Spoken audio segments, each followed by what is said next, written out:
저는 응원하는 누나가 한 명 있습니다. 그 누나의 고민이 요즘은 참 깊어 보입니다. 저는 그 누나의 빠루를 들고 설치는 당당함이 좋았습니다. 미성년자의 임신과 출산을 미화한다는 비판이 있는 고딩 엄빠를 저출산 극복에 도움이 되는 프로그램이라고 극찬하는 그 창의성이 좋았습니다. 이명박 같은 쓰레기를 당선시키기 위해 주어 없다와 같은 궤변을 늘어놓는 그 뻔뻔함이 좋았습니다. 그런데 가장 좋았던 것은 63년생임에도 불구하고 72년생에게 절대 뒤처지지 않는 왁구가 좋았습니다. 그런데 본인보다 적은 시술로 왁구를 유지하는 그 누나를 싫어하는 다른 누나가 있는 것처럼 보입니다. 최근 이 누나가 많이 힘들어 보입니다. 윤석열 정부의 성공을 위해 삼창이라니요.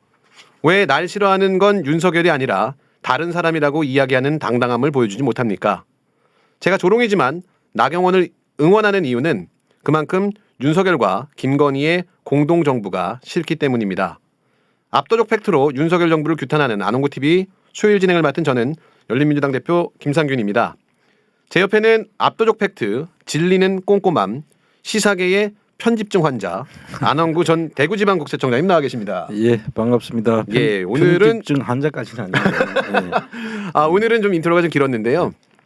나경원이라고 하는 사람이 이 정치판에서 갑자기 주목을 받는 인물로 다시 등장을 하고 있어요. 완전 별의 순간이 왔다고. 그렇죠. 너무 웃겨가지고 제가 이제 인트로에도 말씀을 드렸는데 사실은 고등학생들이 그 연애를 하면서 임신 육아를 하는 거는 현실적으로 그렇게 지향해야 되는 건 아니잖아요. 그렇죠. 지양을 해야죠. 그렇죠. 아무리 저출산 대책이 시급하다 그래도. 네. 근데 공중파 방송국에 그런 프로그램이 있나 봐요. 네. 고등학생 애들이 엄마 아빠가 돼 있는 애들을 네. 다루는. 근데 그게 저출산 극복에 도움이 되는 프로그램이라고 얘기했대요. 그러니까 막 던지는 것 같은데. 아마 이 그 애만 많이 놓으면 네. 그게 뭐든 간에 다 용서가 되는 그런 식의 도덕 기준이 사라진 네. 그런 언행을 함부로 한다는 건 진짜 심각한 거죠. 그러니까요. 근데 어쨌든 간에 그 나경원 씨에 대해서 진보 진영에서 굉장히 좀 응원을 하는 분위기가 만들어지고 있는 게 또 아이러니하더라고요. 그 국민 밉상 언니로도 사실 알려졌던 사람이잖아요. 네네. 근데 갑자기 요즘 들어가가지고 상당히 국민들로부터 저 정도 되면 핍박받는 것에서 오히려 응원을 해야 되겠는데 하는 그런 지금 상황으로 가고 있는 것 같아요. 그러니까요. 그 정치가 생물이다라고 하는 게 다시금 내가 정말 싫어했던 사람을 이렇게 응원하게 된다라고 하는 게 참 되게 아이러니하다라는 생각이 좀 들었습니다. 그 요즘 그런 이야기도 나오잖아요. 이명박 때 네. 정말 이명박보다 더 나쁜 대통령은 없을 거라 그러는데 요즘 이명박 때가 좋았던 것 같다고. 이명박이 윤석열, 김건희 공동정부에 비하면 성군에 해당되지 않나요? 그 염치도 있고. 그러니까 이명박 때는 제가 기억하기에는 민영화를 시도하면 적자가 나고 있는 부분들도 다 떠안으면서 이 회사를 다 먹을 생각을 민영화를 할 생각을 했는데 윤석열 정부에서는 알짜배기만 민영화를 하고 돈이 들어가는 거는 세금으로 계속 충당을 하는 구조를 만들어가는 것 같아요. 그러니까요. 근데 이제 근본적으로는 지금 그 나경원 씨 같은 경우는 네. 그 국힘당 지금 당 대표를 나오느냐 안 나오느냐를 두고 지금 많은 사람들이 지금 설왕설래하고 있는 네네. 거잖아요. 근데 어떨 것 같아요? 저는 희망 섞어서 출마한다. 나는 출마해야 된다. 해야 된다요. 그렇죠. 왜냐하면은 내가 나경원 씨를 좋아해서 그런 게 아니라 나경원 씨가 나와야만 지금 국힘당이 뭔가 한번 새로운 싸움판을 한번 걸 수 있을 것 같아서 그런 거예요. 그렇죠. 좀 정상적인 정당으로 존재를 유지하기 위해서는 분명히 나경원 대표 정도가 나와서 대통령실에서 찍은 어떤 윤핵관이 당선되는 거를 막아줘야 좀 그래도 정상적인 정당이다라고 이야기할 수 있겠죠. 그렇죠. 그 이제 그 윤핵관들이 의도대로 당이 가는 것을 그나마 저지할 수 있는 대안이 된다는 네. 생각 때문에 아마 저하고 같은 생각을 많이 하고 있을 네. 겁니다. 특히. 예, 뭐 인트로 때문에 나경원 씨 얘기를 좀 했는데요. 조금 이따가 다른 꼭지로 기사랑 같이 한번 살펴보도록 하고요. 지난주에 계속해서 이제 화제가 됐었던 게 김어준 씨가 새롭게 유튜브 방송을 하는데 과연 몇 명이 접속을 할 거고 슈퍼챗은 과연 얼마를 받게 될 거냐. 뭐 기타 되게 궁금한 게 많았는데 조금 더 이제 데이터들이 나오는 것 같아요. 김어준 씨가 월요일부터 방송을 시작했고 오늘이 수요일이니까 3일째 됐는데 예. 한 동시 접속자가 20만 명 정도 되더라고요. 지금 그 정도는 꾸준히 동시 접속을 하고 있는 것 같아요. 예. 첫날부터 아마 거의 19만 뭐 그 정도 그러니까요. 올랐죠. 예. 그리고 첫날 슈퍼챗이 나왔는데 아마 이제 보수 진영에서 일단 조선일보가 제일 먼저 이제 그게 배가 아팠나 보더라고요. 예. 천이 얼마 나왔을까요? 한 3천 정도 나온 걸로 내 기억이 그렇죠. 2,900 몇십만 원인 예, 것 같더라고요. 그래서 그렇죠. 편파 선언한 김어준 첫날 슈퍼챗 전 세계 1위다 뭐 이렇게 나왔는데 예. 여러분 안원구 TV는요. 우리도 좀 도와주세요. 김어준 조금 덜 도와주셔도 우리 안원구 총장님 좀 도와주세요. 저희도 배고픕니다. 야속하게 굴지 마시고요. 근데 그래도 참 힘이 되는 것 같아요. 어떤 한 인물이 이렇게 큰 영향력을 미치면서 그 거대 그 레거시 미디어랑 이렇게 전쟁을 할 수 있다라고 하는 것 자체가 큰 어떤 상징적인 의미가 되는 것 같아요. 그렇죠. 그 뭐 TBS라고 하는 그 교통방송을 그 시사계 그 1등 방송으로 만들어 놨지 않습니까? 네네. 근데 그걸 그대로 못 봐주고 음. 오세훈 씨가 또 이걸 내치는 바람에 새로운 유튜브 세계로 왔는데 오자마자 1등을 할 그런 상황이 지금 돼 버린 거죠. 그러니까요. 그러니까 그만큼 어떤 의미에서는 김어준의 차지하는 영향력이 크다. 우리가 그건 인정을 해야 되죠. 그리고 저희 적대적 공생 관계처럼 낙검수 당시에 낙검수의 그 인지도를 높여줬던 인물 중에 하나가 오세훈이거든요. 예. 그래서 둘이 뭐 이렇게 친구다, 우리 동갑내기거든요. 김어준 씨하고 오세훈 씨가. 그래요? 네, 그래서 친구야 뭐 연락해 하하하하 뭐 옛날에 낙검수 때 그랬는데. 아닌데 오세훈은 60년생인데.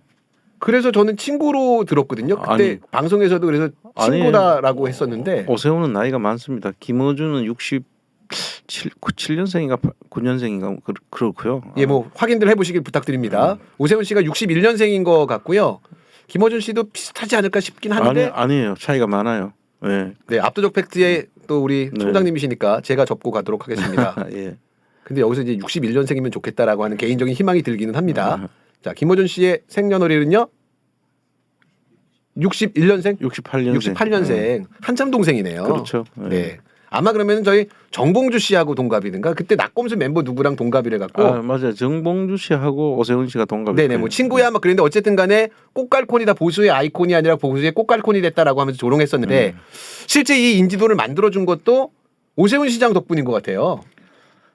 그래요? 요번에 인지도 뭐 사실 오세훈 씨 아니라도 김어준 네. 씨는 뭐 인지도야 뭐 우리 시사 방송에서는 최고봉이었죠. 네네네. 예, 피디님들이 또 압도적 팩트의 안원구 TV를 닮아가는지 제가 뭐 대충 그냥 쪽팔려 갖고 뭉개고 가려고 그랬더니 정봉주 씨가 한 살 더 많습니다라고 또 프롬프트에 띄워주셨네요. 근데 네, 이제 감사합니다. 정봉주 씨하고 저하고 네. 오세훈 씨하고 제가 알기로는 아마 실제로는 다 동갑인 걸로 알고 있어요. 그렇구나. 그래서 제가 내용을 정하게 합니다. 네네. 근데 이제 제가 오늘 주목했던 건 사실은 어제 1월 10일자로 유튜브 조회수에 이상이 있다라고 하는 글들이 많이 올라왔거든요. 예. 그래서 예를 들면 이제 말씀드린 것처럼 김어준 씨의 실시간 조회수가 뭐 20만, 그다음에 좋아요가 막 16만인데 조회수 같은 경우에는 막 5,960 막 이렇게 뜬 거예요. 이게 아무리 산수를 못해도 지금 보고 있는 사람들이 16만 명인데 조회수가 5천이 나오는 건 말이 안 되잖아요. 그렇죠. 예. 근데 그래서 이게 어떤 채널을 커가는 걸 막으려고 하는 음모가 아닌가라고 하는 뭐 이런 음모 제기들이 많았는데 유튜브 측에서 오늘 공식적으로 어제자 조회수에 오류가 있었다라고 공식적으로 발표를 했다 그러더라고요. 이거는 사진이 없나요? 한번 유튜브 그 당시 사진을 한번 좀 올려주시면은 그 조회수 나와 있는 사진 혹시 있으시면 유튜브에 오해가 있었는 거죠 이게. 그렇죠. 무슨 오류가 있었나 보더라고요. 오류가 있었는 거죠. 네. 네, 저 준비되는 동안에 뭐 다른 얘기를 좀 해볼 텐데요. 그래서 지금 이제 그 여기저기서 이제 뭐라 그럴까요? 의혹을 제기했던 게 진보 진영의 유튜버들이 전반적으로 다 지금 이렇게 잘 안 나왔다 조회수가 실제 보는 것보다. 그래요? 네. 저도 그랬으면 좋겠는데. 그러니까 안원구 TV도 저도 그렇게 안원구 TV는 그래서 그런 거다라고 저는 믿습니다. 진짜로요.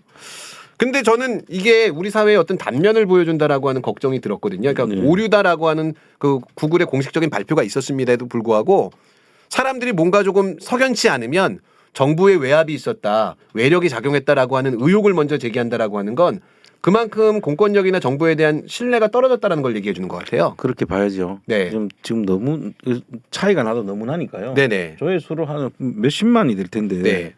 한 100만까지 가까이 안 가나요 이게? 지금? 그렇죠. 그러니까 지금 어제 그저께 방송에서도 말씀드린 것처럼 갑자기 혐오를 조장한다라고 하면서 위협을 가했다라고 하면서 더 탐사 같은 채널이 수익 정지가 된다든지 예.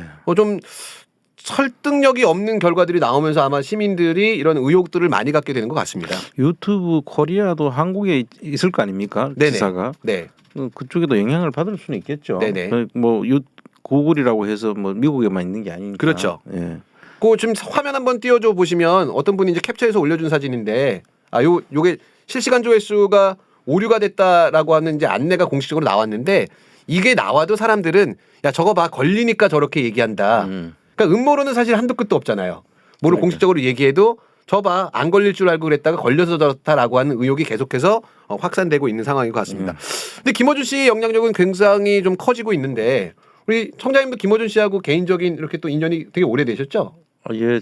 아마 제가 2016년도에 거기 뉴스공장을 출연을 하기 시작했고 네. 그때 최순실, 박근혜, 이명박 네. 재산 추적하는 그 프로그램에 제가 출연을 했는데 그게 아마 그 김어준 뉴스공장이 출범하고 그렇게 오래되지 않은 시간이었던 것 같아요. 네. 한 6년 정도 했다고 보니까 아마 초창기에 제가 그 멤버로 해서 네. 그러고 보니까 뉴스공장의 좀 성장에 일조를 했다고 봐야죠, 저도. 그렇죠. 이제 네. 사실은 뉴스공장도 그렇고 김어준 씨가 개인적으로 진행하는 채널에 다스베이다라고 하는 게 다스를 모티브로 이제 계속해서 뭐 방송 명도 정하고 다스는 누구 겁니까라고 하는 그 어떤 구호가 뉴스공장을 더 키웠던 분명히 그 기폭제가 됐던 건 맞거든요. 그렇죠. 근데 그거를 만들고 그거에 활동을 했던 게 우리 또 청장님이시잖아요. 예, 그때 같이 이제 해서 다스 주식 사기 운동도 벌이고 네네. 그래서 플랜다스기에도 거기서 그 우리가 했고 지나 보니까 아마 뉴스공장의 성장 과정에 저도 네네. 일익을 했다라는 생각이 네. 드네요. 네. 그러면 혹시 요즘에 그 방송을 보니까 김어준 씨가 밥을 제공하는 걸 굉장히 뭐 죽이죠. 죽을 제공하는 걸 굉장히 좀 그 명예롭게 생각하는데 당시에 뉴스공장 아침에 진행하고 그러면 같이 식사도 하고 그러셨나요? 아 거의 식사는 같이 했어요. 네. 내가 출연하는 때는 같이 식사를 했는데 그때는 뭐 TBS에서 죽을 주는 게 아니니까 주로 이제 그 주변에 가면은 그 식사를 김어준 씨는 고기가 없으면 안 돼요. 네네. 그래서 주로 이제 아침부터 돼지고기를 주로 그 굽거나 아니면 그 저 김치찌개 네. 거기에 고기를 듬뿍 넣어가지고 아침 식사를 하더라고요. 그래서 네네. 약간 저는 아침 일찍 그렇게 고기를 먹지는 않거든요. 네네. 자, 그럼 여기서 질문입니다. 나는 먹기 싫었는데 김어준 때문에 고기를 맛있는 척하면서 먹었다? Yes or no? 맛있는 척하고 먹지는 않았지만 하여튼 먹기는 먹었어요. 네, 먹긴 먹었죠. 그 그래야죠. 주로 네. 내가 먹는 스타일은 아니었다. 아니지만 네, 그래서 드셨다. 역시 우리 압도적 팩트의 청장님도 김어준 앞에 가서는 조금 비위를 맞춘다 정도로 이해하도록 하겠습니다. 근데 사실 아침에 이제 그 이야기들을 많이 나누니까 네네. 그 전반적인 그 뉴스 돌아가는 거 그런 것들을 같이 이야기하면서 많이 그렇죠. 조율도 하고 했죠. 네. 그리고 이제 김어준 씨 하면 이제 내가 생각나는 게 이제 김어준 씨가 한 번씩 사진을 찍어요. 네네네. 짝눈하고서. 네, 짝눈 그게 특징이에요. 네. 아 같이 찍어 보셨구나. 그래서 그 짝눈이 내가 이제 좀 많이 기억이 나요. 근데 왜 그러는 거죠? 그게 하나의 캐릭터겠죠. 본인이 그냥 일부러 그렇게 하는 거예요. 일부러. 사진을 찍을 때마다 잘못되는 게 아니고. 그렇죠. 아 그렇구나. 그 의미가 있는데 그거. 일부러 짝눈을 해서 왜 그렇게 하는가 나중에 보면 전부 다 짝눈을 하고 찍더라고요. 네네네. 아 그 이유는 모르시고 예. 이게 왜 그 일루미나티 뭐 이런 그 또 음모론 제기하는 사람들 보면 눈을 한쪽을 가려야 된다 그러고 막 이런 거 있거든요. 예. 혹시 나중에 만나시게 되면 너 물어볼게요. 일루미나티 아니냐 이렇게 한번 좀 확인도 좀 부탁드리겠습니다. 그렇게 하겠습니다. 그래서 음모론을 계속 제기할 수도 있으니까요. 네, 뭐 사실은 단신이었는데 어쨌든 뭐 사실관계에 대해서 다툼은 뭐 진보 진영에 많은 사람들이 있겠지만 어쨌든 서로 다른 의견을 이야기하면서 좀 큰 기둥이 되는 채널도 분명히 필요하다. 그런 사람들이 나서서 싸워주면 그 밑에 또 다른 사람들도 더 많이 다른 목소리 내면서 뭐 진보의 이야기들을 전개할 수 있을 것 같습니다. 그러니까 이제 김어준의 장점이라고 하면은 그 어떤 사안 복잡한 사안이든 간에 네. 쉽게 잘 풀어준다는 거예요. 네네. 전문가들이 어렵게 이제 그 전문적인 용어를 써가면서 설명을 하면은 독자들이 사실은 그거를 이해하기가 쉽지 않잖아요. 그렇죠. 그런데 제가 가서 이제 제가 이야기하는 분야도 사실은 쉬운 분야가 쉽게 아니죠. 네. 이야기할 수 있는 분야가 아닌데 그거를 듣고는 바로 정리를 해서 독자들이 들을 때 그런 내용이구나 하고 요약 정리하는데 아주 일가견이 있는 분이다 그렇게 생각이 들어요. 네. 그러면 이제 그 우리 청장님이 오늘도 한 꼭지 이따가 다루겠습니다만 론스타 소송이랑 막 이렇게 얽혀 있으시잖아요. 예, 예. 그것도 내용이 워낙 복잡하거든요. 예, 그렇죠. 그럼 저희 김어준 씨가 그 내용을 좀 간단하게 정리해서 그 본인의 영향력 있는 채널에서 좀 다뤄주면 좋겠다라는 저는 개인적인 희망이 있거든요. 안 그래도 뭐 지금 그 저하고는 그렇게 이야기를 하고 있고 네. 곧 다루게 되지 않을까. 그럼 예. 곧 그 뉴스공장에 출연하시는 걸로 아마 그렇게 하지 않을까. 네, 그렇게 생각합니다. 기대하고 있도록 하겠습니다. 이제 어제 뭐 본격적으로 여기서 다루셨었는데 아농고 TV 수요일 방송에 다루셨는데 어제 지금 이재명 당대표가 소환 조사를 받았어요. 예. 네, 앞으로 지금 이제 민주당이 그 소환 조사에 대해서 대응하는 거나 앞으로 전개될 상황에 대해서 좀 여쭤보고 싶은데 어제 이제 이재명 당대표가 검찰 소환 조사를 받을 때 한 40여 분 정도의 국회의원들이 같이 이제 출두를 했잖아요. 뭐 그 대응부터 시작해 갖고 뭐 어떤 검찰의 이런 그 정치 검찰에 맞서서 당당히 나가겠다라고 하는 어떤 민주당 대표의 발언 이런 거 어떻게 평가하시나요? 너무나 당연한 그 대응이고요. 네. 제가 볼 땐 그래요. 이게 사실은 2년 전에 네. 사실 사건이 안 된다고 해서 그 전부 다 불구속 송치로 끝냈던 사안이거든요. 네. 그걸 다시 살려가지고 이걸 다시 지금 설 밥상에 지금 올리기 위해서 지금 검찰이 하는 작태라고 좀 표현이 되는데 네. 이게 쉽게 말하면 그런 거잖아요. 성남시장 할 때 네. 성남시에서 가지고 있던 성남시 산하에 있는 성남시민구단이라고 할 수 있는 축구단을 네. 운영하는데 돈이 필요하잖아요. 네. 그러니까 그 다른 구단도 전부 다 그렇게 하거든요. 자기들이 비용이 필요하니까 광고를 그게 많이 실습니다. 야구단이나 뭐 축구단이나 이런 데 농구단이나 보면은 네. 선수들이 앞에 유니폼에다가 그 전부 다 뭘 붙이잖아요. 네네. 이 좌우에도 붙이고 백남바에도 붙이고 다 하는데 그 속에 들어가는 광고를 받는다고 이제 광고비를 낸 거예요. 네. 근데 그게 성남시에 마치 그 사람들이 성남시 안에 있는 데다 보니까 성남시민구단에다가 광고를 한 거고 그것을 마치 성남시 시장이 부정한 청탁을 받고 네. 그 돈을 주는 방법으로 그 광고를 했다 이런 식으로 지금 몰아가고 있는 거잖아요. 네. 그렇게 따지면은 이 성남시뿐만 아니라 모든 지자체에서 하고 있는 일들이 하나도 그냥 살아남을 지자체장이 없어요. 네. 이게 지금 상당히 그래서 중요한 이야기가 될 수 있는 게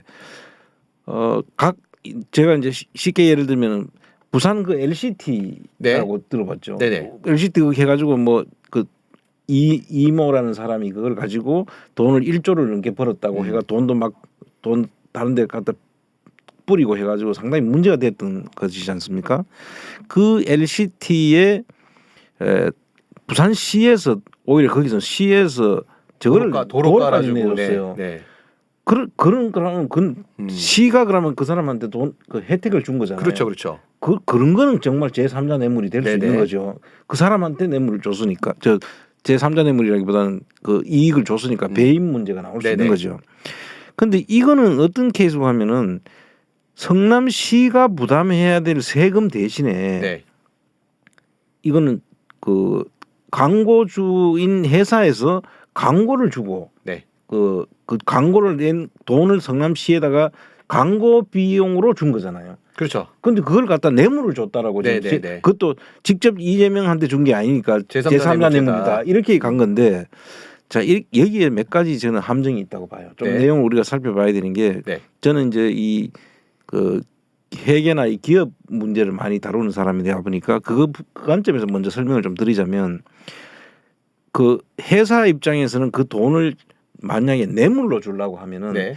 회사에서 정상적인 비용으로 처리가 안 돼요. 그렇죠. 그러면은 뭐 블랙머니를 쓰든가. 그러니까 먼저 네. 돈을 횡령이나 네네. 뭐 돈을 빼나가는 그런 조치가 있어야 그렇죠, 되죠. 그렇죠. 그래서 그걸로 가지고 몰래 줘야 되지 뇌물을 장부에 그 기록해가지고 이건 뇌물이야 하고 네. 이렇게 주진 않잖아요. 그렇죠, 그렇죠. 그런데 그 여기에 지금 광고비니까 네. 광고라고 딱 광고 비용으로 해가 광고 선전비로 그 비용 처리를 하는 거예요. 네. 그 뇌물을 비용 처리하고 하는 사람이 있습니까? 정말 간이 부었거나, 그죠? 그럼 상식적이지는 않은 거죠. 근데 그러면 만약에 그 광고로 지출한 비용이 문제가 된다라고 하면, 뭐 예를 들면 두산한테 같이 검찰이 혐의를 적용을 해야 되는 게 맞죠. 무슨 혐의가 됐든 간에. 그렇죠. 그 법인이 문제가 되는 거죠. 그러니까 네네. 그래 되면은. 근데 그게 지금 진행이 안 되고 있는 거잖아요. 그쪽은. 못하죠. 그렇죠. 정상적으로 지출한 거니까. 다 지출하고 세금 거기에 근거해서 세금도 다 내고 했던 거고.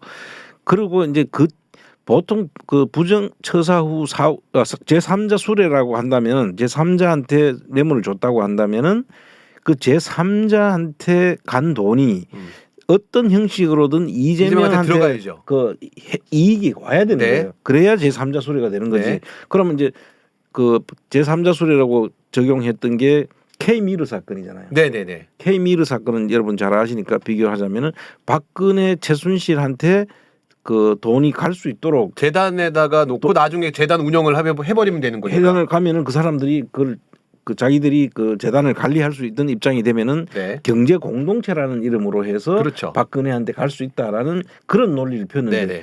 이거는 이재명하고 성남시 그 구단은 성남시장을 떠나는 순간에 다음 시장이 완전 다른 거죠. 그렇죠? 다른 정치적인 네네. 그 일이 없는 거예요. 그러면 이익이 가는 것도 아니잖아요. 근데 이걸 무리하게 지금 저렇게 엮어 가지고 만약에 이 사건을 문제 삼아 가지고 무슨 그 죄를 준다. 네. 이렇게 되면 앞으로 모든 그 시장 지자체장들은 한 사람도 자유로운 사람이 없어요. 네, 그렇죠.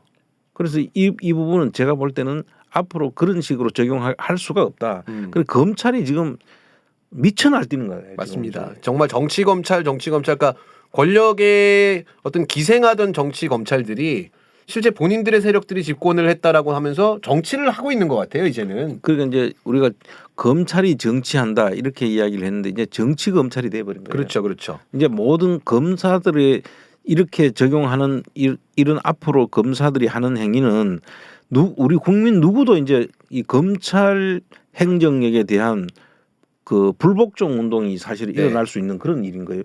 지금 실제 잘못했다더라도 너가 적용하는 거 우리 믿을 수 없어라고 국민적 저항이 지금 일어날 상대까지 지금 완전히 와 있다는 생각이 맞습니다. 들어요. 그러니까 지금 아까 이제 말씀 중에 그 성남 FC의 광고를 이제 그 줬다라고 말씀을 하셨거든요. 예. 근데 이제 우리 시청자 여러분들 쉽게 이해하시려면 그 검색창에다가 김건희 선수 도이치모터스 한번 검색을 해주시면 그 축구 선수 중에 김건희 씨가 있거든요. 아 그래요? 김건희 씨가 수원 삼성에서 뛰고 있는데 당시에 수원 삼성에 광고를 주고 있던 회사가 도이치모터스예요. 아 그래요? 네. 그래서 김건희 선수 등판에 14번이라는 번호가 적혀 있고 이름 김건희하고 도이치모터스 이렇게 그 광고가 나가거든요. 근데 그런 것처럼 사실은 정상적으로 그 도이치모터스 욕하는 거 아닙니다. 그리고 김건희 씨 욕하는 것도 아닌데 그런 식으로 광고가 들어가 있는 거를 두산은 그러면 당연히 이익을 얻는 거잖아요. 광고 효과를 봤으니까. 도이치모터스가 이익을 얻은 거예요. 그러니까 아까는 도이치모터스가 해당되는 거고. 참 아이러니하게 이렇게 보시면 김건희 14번 도이치모터스. 그러니까 저희 도이치모터스가 저거는 삼성한테 돈을 준 거죠. 광고를 냈으니까. 그렇죠. 그 저거를 성남시에다가 두산건설이면 두산건설 이런 회사들이 광고를 위해서 돈을 줬던 건데 그걸 뇌물이다라고 지금 기소는 아직 아니지만 소환 조사를 한 거죠. 예, 그렇습니다. 그리고 각 구청마다 또는 그 각 도시마다 아파트 단지를 개발을 하지 않습니까? 네네. 그러면 그 재건축 또는 그냥 아파트 신축 단지를 개발을 한다고 하면은 그 아파트 단지를 개발할 때 주변에 그 도로를 해서 기부 체납을 하고, 네네. 그다음에 노인정이나 어린이 놀이터 같은 걸 다 지어가지고 주거든요. 네. 그럼 그거를 이제 기부 체납했을 때 그거는 전부 다 그 기부 체납 시에다 기부 체납 해가지고 노인들한테 만약에 그게 쓰도록 한다. 그럼 그것도 제3자 뇌물이 될 수 있는 거죠. 그렇죠, 그렇죠. 그런 식으로 해서 그럼 그걸 다 뇌물로 의유를 할 수밖에 없는 거예요. 그 3자 뇌물이 됐든 아니면 시가 직접 받으면 시에다 뇌물을 줬든 정상적인 그 인허가를 내주는 기관에서 그걸 내주는 대가로 시민들한테 도움이 되도록 하라는 지지거든요. 네. 그러니까 성남 그 구단도 이 그 지금 성남 FC 같은 경우도 시민들 구단이잖아요. 네. 그리고 시민들한테 혜택이 간 거죠. 네. 이게 누구 개인 이재명한테 간 게 아니잖아요. 네. 근데 이걸 무리하게 지금 엮어가지고 이렇게 한다는 것은 이거는 뭐 야당 탄압 내지는 정적 제거 이거 외에 다른 걸로는 이해할 수 있는 길이 하나도 없고 정치가 완전 실종됐고 정치의 실종과 동시에 검찰 정치의 시작이다 이렇게 지금 네. 보면 되는 거죠. 그럼 향후 이 수사는 어떻게 진행될 거로 예측을 하시나요? 검찰이 뭐 구속영장을 청구를 할까요? 지금 제가 볼 때는 구속영장 청구야 뭐 하려고 할 수도 있겠죠. 네. 그러나 아마 법원에서 이거 구속영장 나오는 것은 제가 볼 때는 그 있을 수 없는 일이 될 것이고 네. 그 기소는 하려고 할 거예요. 네네.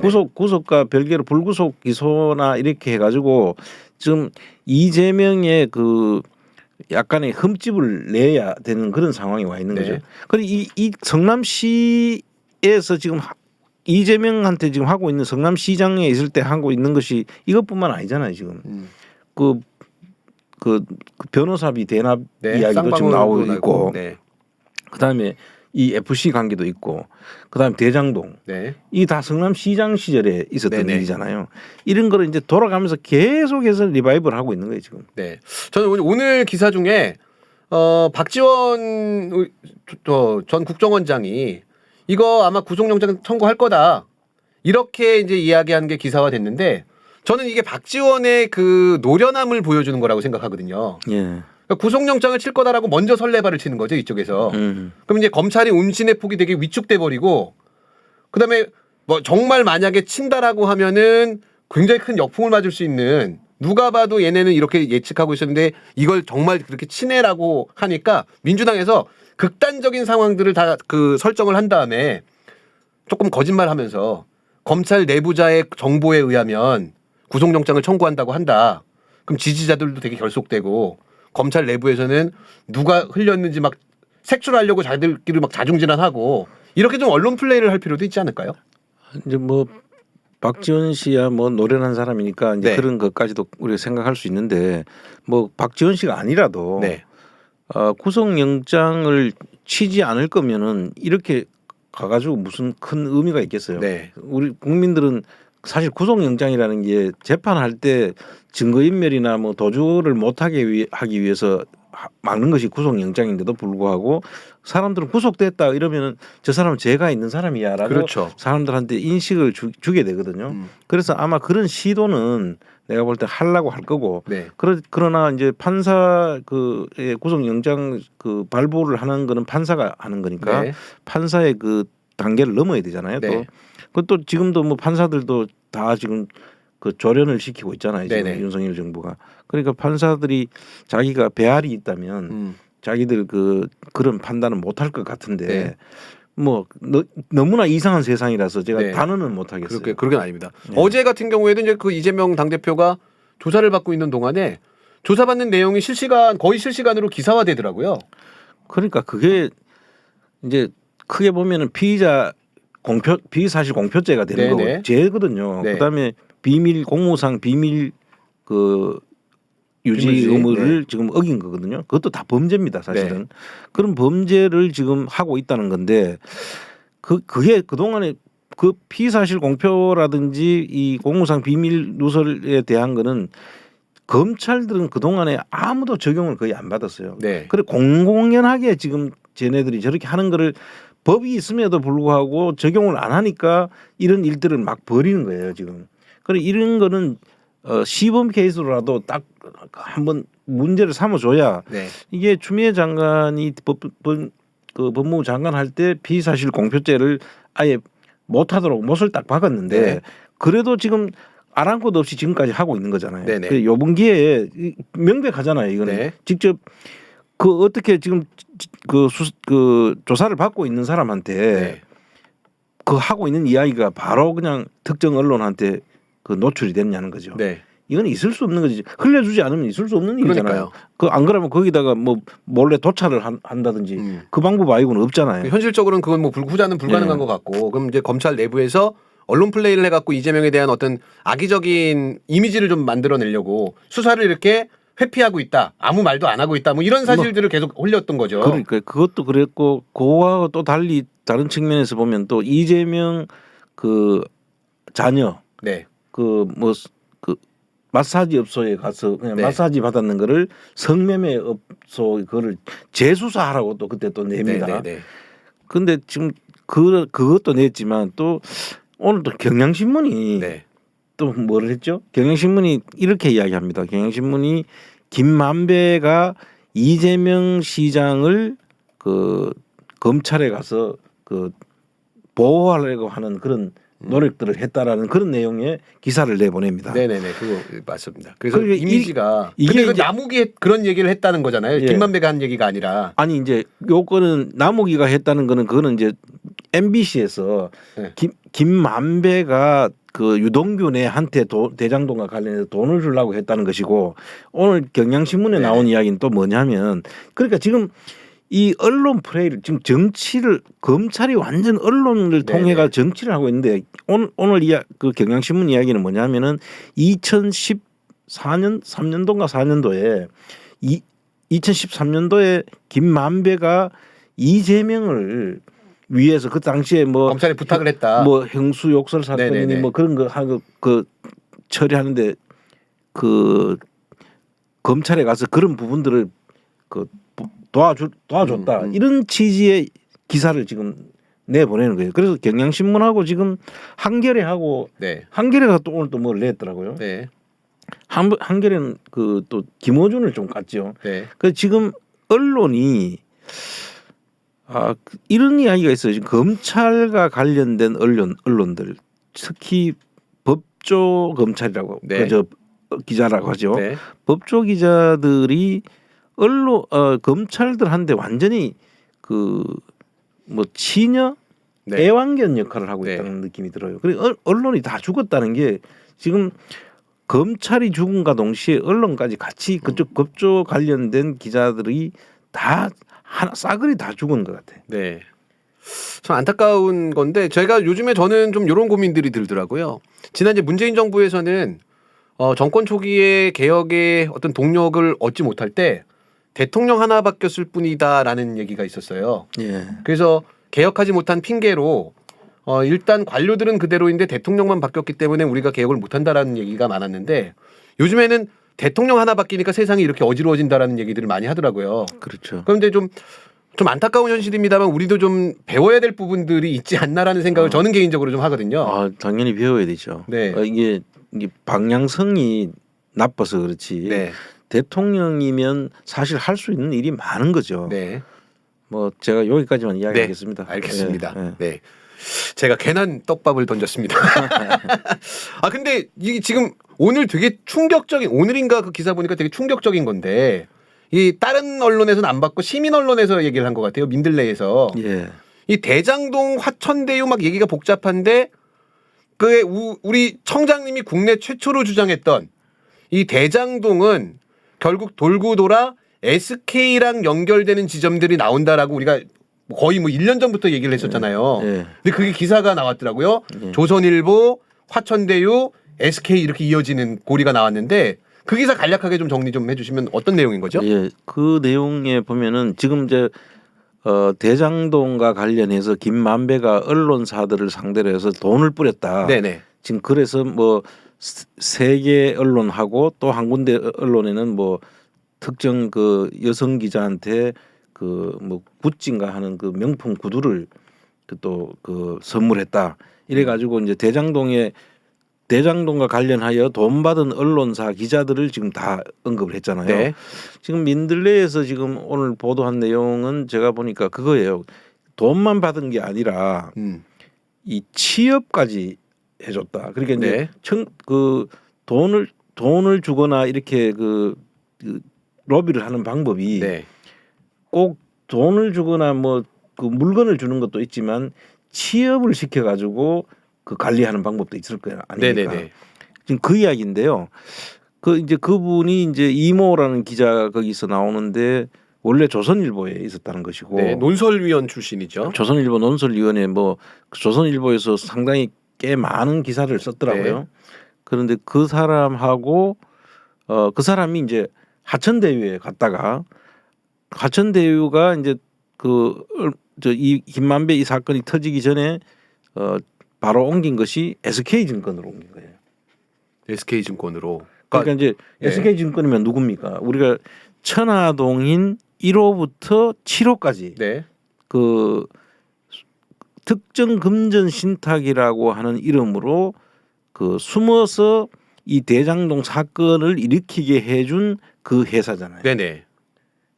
그 회사의 상무로 다시 또 컴백했다는 거. 이게 하천대유에서 조선일보에서 나오자마자 하천대유에서 근무를 하게 하고 그 하천대유가 이제 이 김만배 사건이 곧 터지기 직전에 지금 SK증권으로 가서 거기에 또 상무가 하는 네네. 일로 지금 돈을 받고 있다는 거죠. 네네. 그게 저는 이제 기사 보다 보니까 이게 특혜 아닌가 이분이 어떤 출신인지는 모르겠는데 언론사 논설위원을 하던 사람이 법무팀 상무로 갔더라고요. 그 이제 이 사람 전력을 잠깐 보니까 네. 법조 기자였던 거예요. 이 사람. 네네네. 그러니까 김만배랑 연결되는 고리 또 있는 그렇죠. 거고. 김만배는 법조 그 붙박이 네.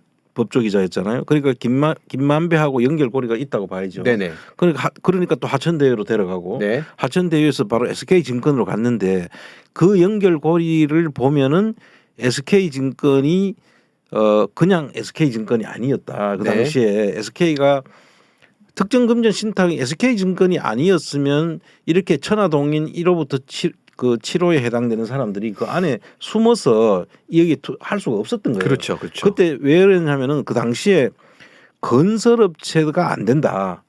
다만 금융기관은 그 들어올 수 있다고 네. 했어요. 그 대장동 사업을 할 수 있는 사람 조건이. 네네. 그래서 건설업체는 안 된다고 하니까 금융기관 들어올 수 있다고 하는데 금융기관으로서 들어올 수 있는 사람들은 그 SK증권이라는 거는 금융기관으로 분류가 되니까 되는 거죠. 근데 그 안에 속에 누가 있었냐 하니까 지금 김만배도 있고 남욱이도 있고 네. 정영학이도 있고 이러잖아요. 근데 얘네는 그 전에 이제 좀 비리가 있어갖고. 그러니까 이제 그 전에 하천대유 전에 C7하고 네네. 관련돼 가지고 하천대유가 만들어지기 전부터 이런 일을 하던 사람의 그 명단에 들어가 있으면은 네.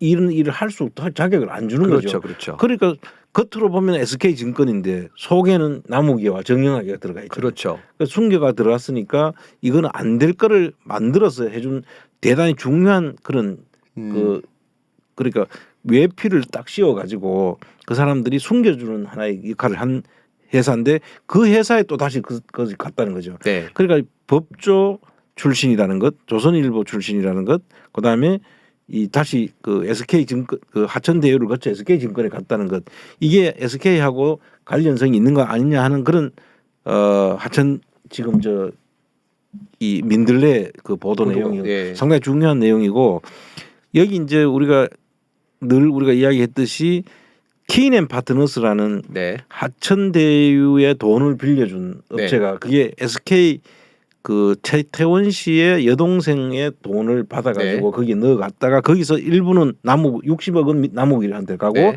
나머지 350억은 저기 하천대유로 갔다는 게 지금까지 알려진 사실이고요.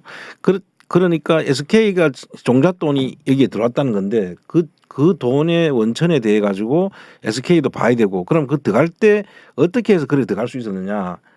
그 이제 그 하천대유의 각 상도의 아들과 박영수의 딸이 가 있다고 했고 그 박영수가 이런저런 연결고리가 아닐까라는 이야기를 우리가 네네. 의혹을 제기했었죠. 네. 그래서 그런 부분들이 지금 하나씩 풀리고 있는 과정이다. 네. 그리고 앞으로 지금 그 정영학 녹취록 내일인가요? 네. 내일 그 정영학 녹취록이 이제 풀어지면 거기에도 많은 내용들이 있을 것이고 전에 제가 분석했던 내용은 회계 자료를만 가지고 분석한 거고 거기에 이제 그 구체적인 내용들은 아마 정영학 녹취록이 지금 그 풀어진 녹취록만 네. 가지고도 우리가 분석해 보면 내용들이 다 디테일한 내용은 나오고 있지 않습니까? 네네. 그러니까 지금 최근에 이제 언론인들이 뭐 뇌물을 받았다라고 하는 것도 정확한 녹취록 내용에 있었던 거잖아요. 그럼요. 근데 이제 언론이 관련이 되어 있는데 본인들한테 불리한 내용이니까 전혀 보도를 하지 않고 있다가 최근에만 이게 지금 다시 불거지고 있는데 그것도 그런 거죠. 네. 언론인들한테 뿌려졌다는 것은 2년 전에 이미 검찰이 다 확보했던 것이고요. 네. 첫 번째 조사할 네. 때. 그리고 그 안에는 검사도 있고 판사도 있고 그런 내용들이 그 녹취록 내용에 보면은 검사장 출신까지 지금 다 나와요. 네. 그 나중에 그 검찰총장까지 한 사람도 있고 네. 그 내용들이 나옵니다. 그런데 그런 내용들이 나옴에도 불구하고 아무 이야기 없이 계속 이재명만 지금 그러니까요. 노래를 불렀잖아요. 네네. 그러다가 이 정영학 녹취록이 나오니까 이제 검찰 쪽 특히 그 50억 클럽은 다 법조인이잖아요. 네. 그 50억 클럽의 인물들이 등장하면서 이게 50억 클럽으로 지금 흘러가야 되는 상황이 됐는데 네. 이거를 지금 어떻게 하면 덮을까라고 저는 그 추정하기에는 그렇게 생각되는 거예요. 검찰들에 흘러가는 내용을 듣기 위해서는 언론사를 지금 던진 거죠. 일단 희생타를 하나 날려서 화제를 관심을 그쪽으로 돌린 돌리고 그럴 수 있겠네요. 그러니까 워낙 광범위하게 또 제가 기사 하나 뭐 지나가면서 봤더니 김만배가 검찰들한테 돈을 워낙 많이 줘서 검찰이 수사를 못한다라고 과거에 이제 이야기했더라고 하는 내용이 보도로 나왔더라고요. 예. 그게 지금 말씀하신 것처럼 그럼 검찰에도 전방위적으로 가 있고 여러 곳에 돈을 뿌렸다라고 하면 그 중에 제일 약한 고리부터 정리하는 게 언론인들이 아니었을까. 그래서 우선 이제 그 검찰하고 언론을 놓고 저울질했을 때 자기들 선배잖아요. 네. 그러니까 자기들 그 조직의 보호를 위해서라도 일단 흘리는 것이 언론인데 그걸 받아 쓰는 사람들은 언론이잖아요. 네. 그러니까 그 언론이 그러니까 먹이 사슬로 보면은 언론은 검찰 밑에서 논다. 네. 그렇게밖에 그렇죠. 볼 수 없는 거죠. 뭐 지금 이제 뇌물 얘기들을 하고 있고 우리가 비판하고 있는데 저는 뭐 솔직하게 양심 고백을 하면 제가 그 위치에 있는데 수억 원을 누가 주겠다라고 하면 흔들릴 것 같다라는 생각은 들어요. 제가 좀 얄팍하니까. 근데 제가 자신 있게 우리 청장님이 존경하는 이유 중에 하나가 뭐냐면 우리 청장님이 좀 어려운 시기에 뭐 이명박 정부에서 싸움을 할 때 정말 제가 봤을 때는 청장님 왜 그거 거절하셨어요라고 할 정도로 큰 유혹이나 회유가 들어왔다라고 하더라고요. 근데 이런 지하에 거절하신 분이 우리 또 안홍구 청장님이기 때문에 저는 청장님만큼은 이런 사람들에 대해서 비판할 자격이 있다. 뭐 개인적으로 저는 그렇게 생각합니다. 그러니까 저는 솔직하게 말씀드리면 내가 저 입장이면 조금 흔들릴 수 있겠다 정도. 근데 그래도 옳은 거 그른 걸 가려야 되니까 거절해야지라고는 생각하고 있지만 막상 그게 내 일이다라고 하면 쉽게 거절할 수 있을까라고 하는 생각은 들어요. 하지만 우리 청장님은 다시 한번 말씀드립니다만 제가 생각했을 때 아이고 왜 그러셨어요. 그냥 편하게 사시지 이렇게 할 정도로 어마어마한 거를 거절하셨다고 합니다. 네. 예, 지금 그 언론사들 경우에는 사실 언론사라는 게 사회적 공기고 그 감시의 기능을 네네. 하는 곳이잖아요. 근데 그 사람들하고 타협을 해가지고 그런 내용들을 지금 돈을 받았다고 하는 사람들 명단을 보고 그 사람들이 썼던 기사들을 한번 쭉 보시면은 정말 한겨레 신문에서 저런 기사를 썼어? 우리가 경향신문에서 저런 기사를 썼어? 예를 들면 뭐 어느 신문에서 이런 기사를 과연 쓸 수 있을까? 네. 이렇게 했을 때 그 사람들을 보면은 이게 그런 그만한 이유가 있었구나라는 게 사실 인과관계가 나오는 네. 것 같아요. 네. 제가 이제 그 오늘 기사 하나 검색하다가 조선일보는 아마 기자가 없었나 봐요. 일단 그 공식적으로 드러난 언론인이 없었나 봐요. 돈을 받은. 근데 한겨레가 지금 가장 표적이 돼 갖고 비판을 많이 받고 있는데 조선일보가 이제 한겨레를 비판하더라고요. 예. 그래서 이제 얼마 전 기사를 보니까 한겨레는 없었지만 그 포항 가짜 수산업자. 예. 그때 조선일보 쪽에서는 또 많이 받았더라고요. 그때 그 이모라고 그때 네. 윤석열 그 캠프에 들어가 있었던. 가서 대변인을 하다가 네네네. 얼마 그만둔 그 케이스잖아요. 네. 그 골프 채하고 뭐 그때 네, 맞습니다. 받았다는 예. 그분인데 그분도 논설위원이죠. 맞습니다. 근데 그 사람들은 조선일보는 또 그 말고 또 앵커도 한 분 있었죠. TV 조선인가. 그 성접대를 받았네 아니네 뭐 이런 얘기들이 있었습니다. 네. 그 앵커하고 두 사람은 그 부끄러워서 한겨레를 타달 일이 아니잖아요. 그렇죠. 사실은. 그 언론사도 마찬가지고. 근데 이제 이 두 가지 사건을 제가 말씀드린 이유는 뭐냐면 여기에 공통적으로 등장하는 인물이 한 명 있습니다. 예. 총장님 닮은 박영수 특검. 그냥 그렇다고요. 그냥 공교롭게 이분은 이런 언론하고 법조계하고 뭐 문제될 때마다 보면 박영수라는 이름은 꼭 등장하더라. 그리고 50억 클럽에도 등장하는데 아무런 수사를 받지 않고 있다. 근데 뭐 닮았다는 것 때문에 뭐 제가 기분이 나쁘긴 하지만 그래도 인정 안 할 수 없는 게 네. 제가 그때 독일을 한번 갔었잖아요. 네네네. 독일을 가가지고 이제 그때 최순실 재산 찾는다고 프랑크푸르트 시내를 이제 다니는데 네. 교포가 한 명 이제 식사하는데 이제 들어왔어요. 네네네. 근데 그때 이제 안민석 의원도 있었고 네. 그 옆에 이제 그 있으니까 그 안민석 의원은 금방 알아봤어. 그렇죠. 근데 저를 못 알아본 거예요. 네. 그래서 이제 인사를 하고 갸웃갸웃하고 나가더라고요. 네. 그러고 있다가 갑자기 막 뛰어들어오면서 아 갑자기 깨우침이 왔어. 밖에 나갔다가 다시 뛰어들어가지고 자기가 몰라봐서 죄송합니다 하면서 박영수 특검이시죠. 이런 거. 그래서 아니 제가 이때니까요. 있어. 비슷한 게 있어요. 그 머리가 전체적으로 희지 않고 검은 머리랑 섞여 있고 이 인상이 있습니다. 아마 댓글창에 지금 난리 났어요. 크크크크크크크크. 아니 그래서 내가 이 부인은 못하겠다. 네네. 뭐 기분 좋지는 않습니다. 네, 그렇죠. 일단 인성이나 인생 자체가 다르신 분이죠. 근데 외모를 봤을 때는 언뜻 그런 이미지가 있다라는 말씀 드렸습니다. 자, 아까 이제 우리 인트로에서 그 말씀 전했던 우리 나경원 별의 순간에 대한 이야기를 좀 계속 나눠보도록 하겠습니다. 나경원은 윤석열이랑 보통 친하고 잘 지내는 걸로 우리 알고 있지 않았었나요? 그 학교 다닐 때부터 같이 다녔고 네. 그 사이에 뭐 서로 주거니 받거니 하면서 서로 도움을 주고받은 사이라는 이야기도 마실 돌았죠. 네네. 그래서 뭐 그런데 조금 제가 그 의아했던 거는 그 대통령 취임식 때 네네. 초대를 못 받았어요. 초대를 못 받았어요. 나경원이. 그 안종건이도 갔는데 그러니까요. 도이치모터스 애들도 가고. 그러니까요. 건호수 집안 애들도 불렀는데 그러니까요. 그 나경원 씨는 나름대로 그 기여를 했을 텐데 네. 추천을 못 받았더라고요. 그러니까요. 그래서 전부 다 그걸 두고 의아해했는데 그런데 뭐 기후 대상가하고 지금 뭐 그 저출산 고령화 뭐 부위원장, 네. 부위원장도 맡고 장관급들 자리를 2개나 이제 했다는 이야기로 그럼 뭐 그래도 그때 그거는 뭐 해프닝이구나 했는데 최근에 보니까 그게 더 뭔가 있긴 있었어. 네네네. 이렇게 이제 느끼게 되는 거죠. 그 천거 기간에도 생각해 보시면 그 멸콩놀이 있었잖아요. 멸치하고 콩 그렇죠. 사가지고 했던 거. 신세계 사건. 네, 그게 이제 이마트 가서 윤석열 당시 후보가 구매를 했는데 그 이마트가 그 이수역에 있는 이마트거든요. 예. 그 주상복합 그 지하에 있는 이 건데 집에서도 동선이 되게 길어 안 맞아요. 근데 그 주상복합에 나경원 씨가 살고 있었거든요. 그래요? 네네. 그래서 그 다음 날인가 나경원이 다시 동일한 마트에 가가지고 멸콩을 또 샀었어요. 그러니까 그렇게 알콩달콩 잘 지내는 사이였거든요. 알콩달콩 멸콩 잘 지내는 사이. 근데 이게 만약에 제가 되게 천박해서 그런지 모르겠는데 이 변수가 하나 있을 수 있어요. 예. 이 여자의 질투는 이 정말 어마어마하다고. 질투는 그러니까 물론 윤석열 씨가 나경원 씨와 잘 지내는 거에 대한 질투가 아니라 이렇게 가정을 해보면 나경원이 이뻐? 이런 질문을 이제 한 거죠. 김건희 씨가. 그때 윤석열 씨가 대답을 잘못한 것 같아요. 이거는 그냥 추정하는 거죠. 그렇죠. 그냥 제 그냥 소설인 거죠. 소설. 네. 천박한 소설. 그래. 그러면 꼴보기 싫을 거 아니에요.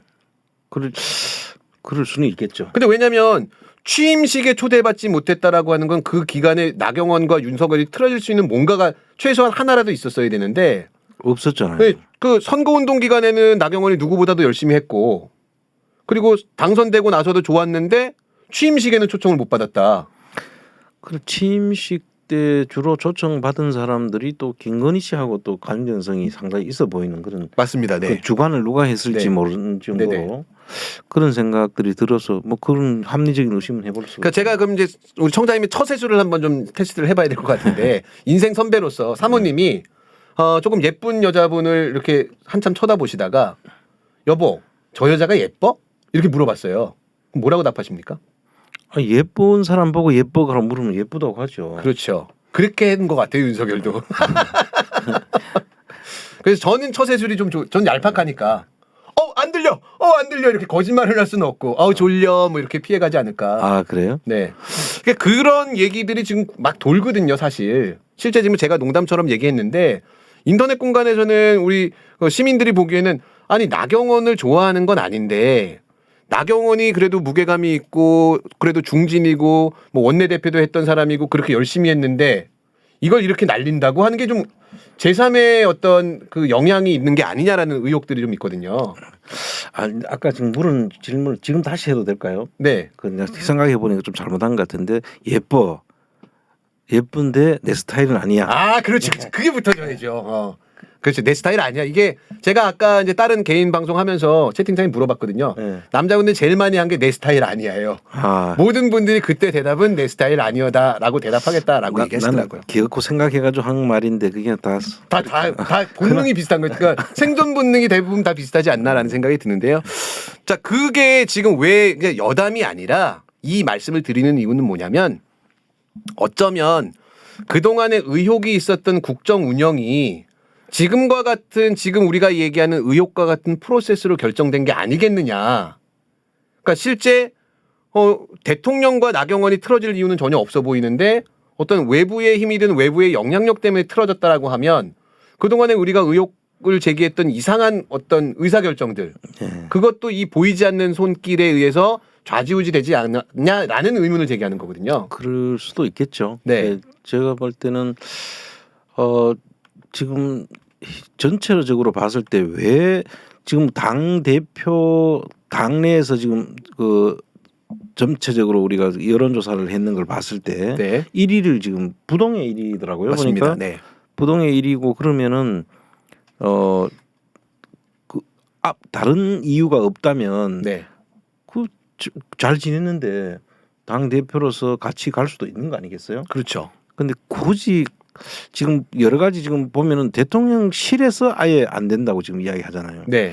근데 요즘 대통령실의 실권자가 또 우리가 의심이 가는 부분이 있잖아요. 네네. 그러니까 대통령실에서 그래서 발끈하는 게 오히려 그런 추측을 더 강하게 하게 하는 것 같아요. 그러니까 실제 나경원 같은 경우에는 저는 출마를 안 할 가능성도 높다라고 얘기하는 건 뭐 대통령과 맞설 그런 깜냥이 과연 되느냐라는 의혹인 거, 그러니까 의심인 거거든요. 근데 그러면 이제 대통령실 입장에서 보면 나경원이라는 사람이 지금 저렇게 높은 지지율이 나온다라고 하면 이 당을 나경원한테 맡기면 윤핵관을 통해서 당을 장악한다라고 하는 그런 의혹을 받지 않아도 되고.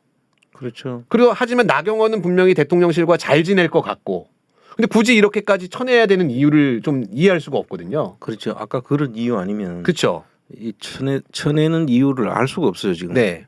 근데 대신에 이제 이 상황은 정치인 나경원에게는 정말 절호의 찬스가 될 수도 있는 거잖아요. 그렇죠. 지금 여기서 만약에 안 나간다고 하면 나경원은 끝인 거죠. 정치 생명이 끝이에요. 네, 맞습니다. 저도 그렇게 생각돼 갖고 출마를 할 가능성이 높다. 그리고 대립을 좀 세웠으면 좋겠다라고 하는 희망 사항도 좀 섞여 있는데 예전에 유승민이 그래서 무명의 정치인이었다가 떡상을 하게 됐던 게 그 청와대 얼라들이 그러는 거냐라고 하면서 박근혜 정부와 대립각을 딱 세우는 순간에 그때 완전히 유명한 정치인이 돼버린 거잖아요. 근데 그때도 그걸로 인해 가지고 그 유승민이 이제 대권 후보까지 사실은 부상을 했고요. 네네. 그런데 한편으로는 또 대구 경북 지역에서는 네. 배신자 프레임에서 지금 아직도 못 헤어나오고 있죠. 그 두 가지 효과가 있는데 지금 나경원 입장에서 보면 네.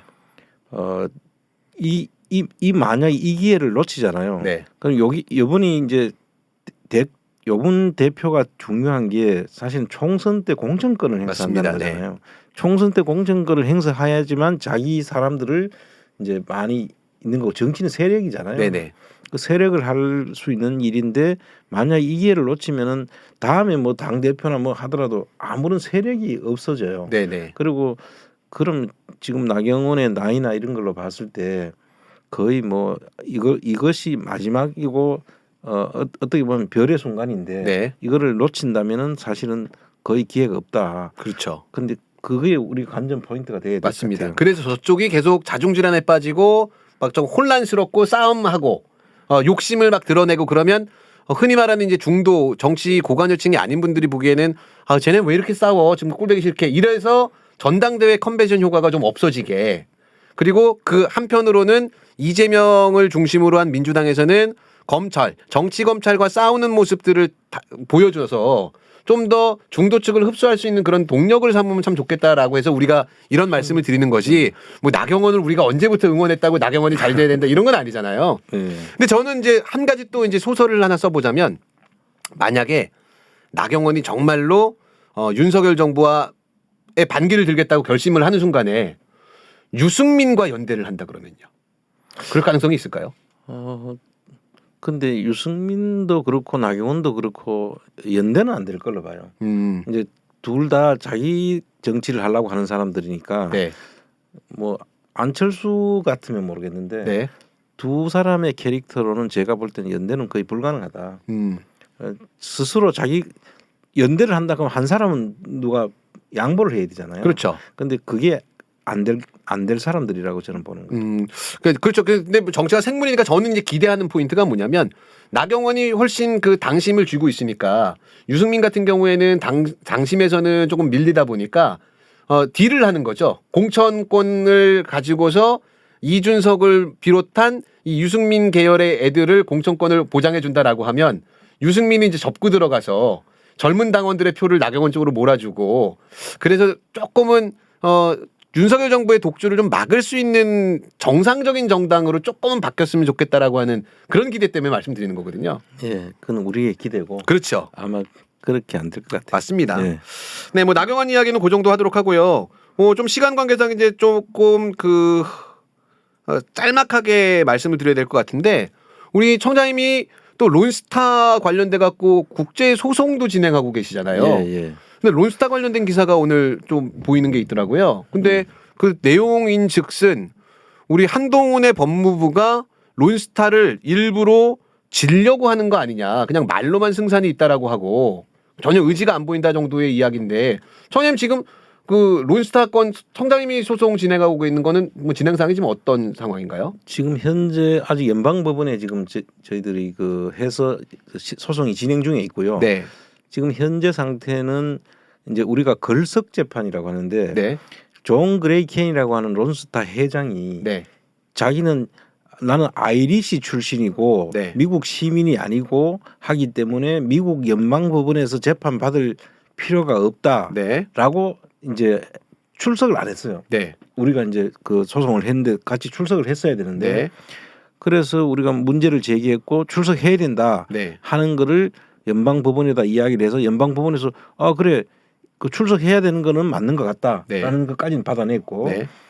그러면 우리가 이제 걸석 재판을 신청을 해야 돼요. 네. 그러면 이제 그때도 안 오면은 우리가 이기는 거예요. 네. 제가 제기한 소송 자체는 론스타가 돈을 처음에 100%로 론스타 돈으로 외환은행을 샀는 거라고 주장했는데 우리가 찾아보니까 60%만 론스타하고 40%는 다른 돈이 섞여 있더라. 그래서 이거는 우리 정부를 속인 것이고 원천 무효다. 한 벨기에 투자 협정상에 문제가 있다 해서 네. 원천 무효로 이제 우리가 그런 거거든요. 그랬는데 이제 그거를 존 그레이켄은 그 본안에 대해서는 이야기를 안 하고 네. 나는 미국 시민이 아니야. 그리고 나는 아일랜드 네. 출신이다. 그걸로 지금 주장하면서 빠져나가는 거를 우리가 이제 붙들어 가지고 걸석 재판을 해야 된다라고 해서 걸석 재판을 지금 신청해야 되는 그 단계에 와 있어요. 네네. 근데 논리적으로는 지금 두 가지 부류가 있는 것 같아요. 지금 청장님이 주장하시는 부분이 있고 또 그 변호사 송기호 변호사님도 이거를 뭐 좀 다르게 해야 된다라고 얘기를 하고 있잖아요. 그쪽 논리는 뭐죠? 그래서 지금 오늘 그 뉴스 나오는 걸 잠깐 설명하면 송기호 변호사하고 전성인 교수의 주장은 지금까지 뭐였냐면은 이 사람들은 론스타 돈 100%가 론스타 거는 맞다는 전제하에 산업자본이다 그게. 그게 산업자본이고 그중에 산업자본이 금융자본을 살 수가 없어서 금산분리건 정책이 있으니까 그걸 샀다라는 문제를 지금 이야기해 왔고요. 근데 그거는 일단 원래 애초에 법무부에서 대응했던 게 그 논리 아니었나요? 아니죠. 법무부에서는 이제 그 법무부에 우리나라에서는 항상 그 방법으로 이야기를 해왔었죠. 네네. 법무부에서 대응은 이제 새로 하는 거고, 네. 익시드 소송에서 이제 법무부가 당사자가 되는 거고, 네. 그 동안에는 그렇게 주장을 해왔는데, 이 문제가 실제로 우리가 파악해 보니까 그거는 이미 우리 정부에서는 증거예요. 익시드 소송에서. 네. 증거기 때문에 그 익시드 소송에서 취소 소송을 애놀먼트라고 하는 소송을 하려고 하면 5가지 조건에 맞아야 되는데 네. 그 5가지 조건에는 안 맞다라는 게 이 송교 네. 그 변호사 이야기고, 그래서 그 송교 변호사 이야기로 하면은 5가지 조건에는 안 맞는 게 맞아요. 네. 근데 이제 한동훈 법무부 장관이 이렇게 이야기한 거죠. 자기가 이거는 취소 소송을 하면 우리가 이길 수 있다라고 지금 이야기하는 것은 엉터리다. 그렇죠. 라고 이야기하는 거예요. 그러니까 한동훈이 갖고 있는 그 전략은 뭐냐면 이게 소송이 한 3-4년 걸린대요. 예. 취소 소송이. 그럼 본인은 이미 현직이 아닌 거죠. 그렇죠. 그러니까 이 법무부 장관 본인이 재직하고 있는 동안의 문제가 아니기 때문에 내 이름에 스크래치가 가는 거는 막아버리겠다. 어차피 앞으로 정치를 할지는 모르겠으나 그런 전략으로 가니까 이게 폭탄 돌리기다라고 하는 이야기가 나오고 있는 것 같아요. 그 사실상 이제 이 문제를 해결하는 것은 이제 뭐 제가 지금 제기해 놓은 론스타 소송에 처음 한벨기에 투자 협정을 위반한 론스타 측의 근본적인 문제가 있다는 것을 지금 이야기하고 있는 거기 때문에 그것도 우리가 근거를 다 가지고 이야기하고 있지 않습니까? 그렇기 때문에 그거를 가지고 법무부가 충분히 대응할 수 있는데 근데 그 법무부에다 이걸 가지고 대응하라고까지 자료를 준 거 아니겠습니까? 이렇게 소송을 하고 있으니 그걸 근거로 해서 대응하라고 했는데 지금 무슨 연유인지는 모르겠는데 지금 거기에 대해서 참고로 하겠습니다라만 하고 아무런 저기를 안 보이고 있어요. 참고만 하는구나 그냥. 그래서 뭐 지금 현재로서는 만약에 이걸 그대로 안 받아들여 가지고 정말 돈을 4.6%의 돈이 한 3천억 가까이 되거든요. 지금 3천억 좀 넘죠 이자까지. 그래서 만약에 돈을 물어주게 된다면은 이 직무유기나 이런 부분으로 나중에 우리 소송이 이기면 물론 이것도 안 줘도 되지만 또 기존에 벌어갔던 그 론스타가 이 외환은행을 팔아가지고 벌어간 돈이 한 6조 가까이 돼요. 그 정도가 우리가 찾아올 수 있는 그런 근거가 되기 때문에 이 내용을 제대로 안 다뤘던 사람들은 직무유기 내지는 뭐 그런 걸로 지금 문제를 삼아야 되는 거죠. 그럼 이건 궁금한 게 현재 지금 진행하는 것들을 제대로 하지 않은 사람들도 그럴 수 있는데 당시 론스타한테 이 국부를 유출시키는데 적극적으로 가담했던 경제 관료들 있잖아요. 예를 들면 뭐 얘기 나오는 게 한덕순의 추경호의 뭐 이 얘기가 나오는데 그 사람들을 후에 처벌할 수 있는 그런 방법 같은 건 없나요? 그러니까 이제 이 돈을 이 론스타가 원래 잘못 들어와 가지고 그 정상적인 방법으로 불법으로 지금 들어온 거잖아요. 쉽게 말하면 불법 투자를 한 거죠. 그러면 그 법이 그 원천 무효가 되면은 그거를 제대로 알아보지 않고 론스타가 투자를 해가 투자 수익을 가져갈 수 있도록 했던 사람들에 대해서는 그 민사 구상권 행사를 할 수가 있는 거예요. 정부가 그만큼 벌어갈 수 있도록 만들어 줬으니까 그게 이제 외환은행 주주들이 그 외환은행을 원래 소유하고 있던 한국은행하고 수출입은행이 그거를 또 원상 회복을 하라는 그런 구상권 행사를 할 수 있을 거예요. 결국 그게 우리나라 돈이니까. 그렇죠. 그게 다시 국민의 왜 돈이 사실 제일 좋지요. 돈이 좋은 게 그게 얼마나 돈이 좋으면은 세금으로 내는 걸 다 혈세라 그러죠. 피자는 피, 내 피. 지나가는데 저는 지금은 담배를 안 핍니다만 지나가다 어떤 사람이 담배 한 가치만 빌려주실래요? 그럼 안 빌려주거든요. 내 건데. 근데 그런 돈을 갖다가 지금 이렇게 낭비하고 있으니까 분명히 끝까지 최소한 이렇게 10수년이 지나도 처벌받고 피해받는다라고 하는 그런 기록들을 남겨놔야 훗날에도 분명히 장난치거나 딴 생각하는 사람들이 없어질 것 같거든요. 그 지금 이제 똑같은 논리입니다. 이게 우리가 부정한 돈들이 지금 그 숨겨져 가지고 외국으로 지금 가 있다고 보는 것들이 거기다 우리 혈세라고 이야기를 하잖아요. 사실은 이게 사람의 몸에서는 피가 혈인데 그 기업의 입장에서는 돈이 혈인 거예요. 그러니까 기업에서 돈이 잘 흘러야 이 기업이 사는 것처럼 사람도 피가 잘 흘러야 사람이 살 수 있잖아요. 그런 뜻에서 이제 우리가 혈세라고 돈을 혈이라고 네. 하는 것이고 실질적으로 그 돈들을 다 제대로 단죄를 해야 되지. 이명박 박근혜처럼 저래 감옥 갔다고 해가지고 그 돈을 안 찾고 그냥 놔두면은 네. 그 피가 나중에 다시 또 F1, F3, F2를 전부 다 만들어 가지고 네.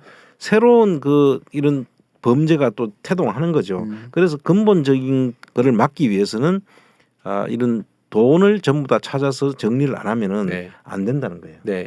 그러니까 뭐 돈 찾아서 정리해야 된다라고 얘기를 하시는 게 또 생각이 났는데 예전에 저희가 이제 또 저녁 먹는 자리에서 청장님이 그런 말씀하셨어요. 대장동 이슈가 터지기 전에 꼭 좀 생각해봐야 되는 게 예전에 부산저축은행 사건 당시에 결국 관련자들이 몇몇이 구속되거나 했는데 그 부산저축은행에서 사라진 돈에 대해서는 아무도 이야기하지 않는다라는 말씀을 저한테 하셨던 게 기억나거든요.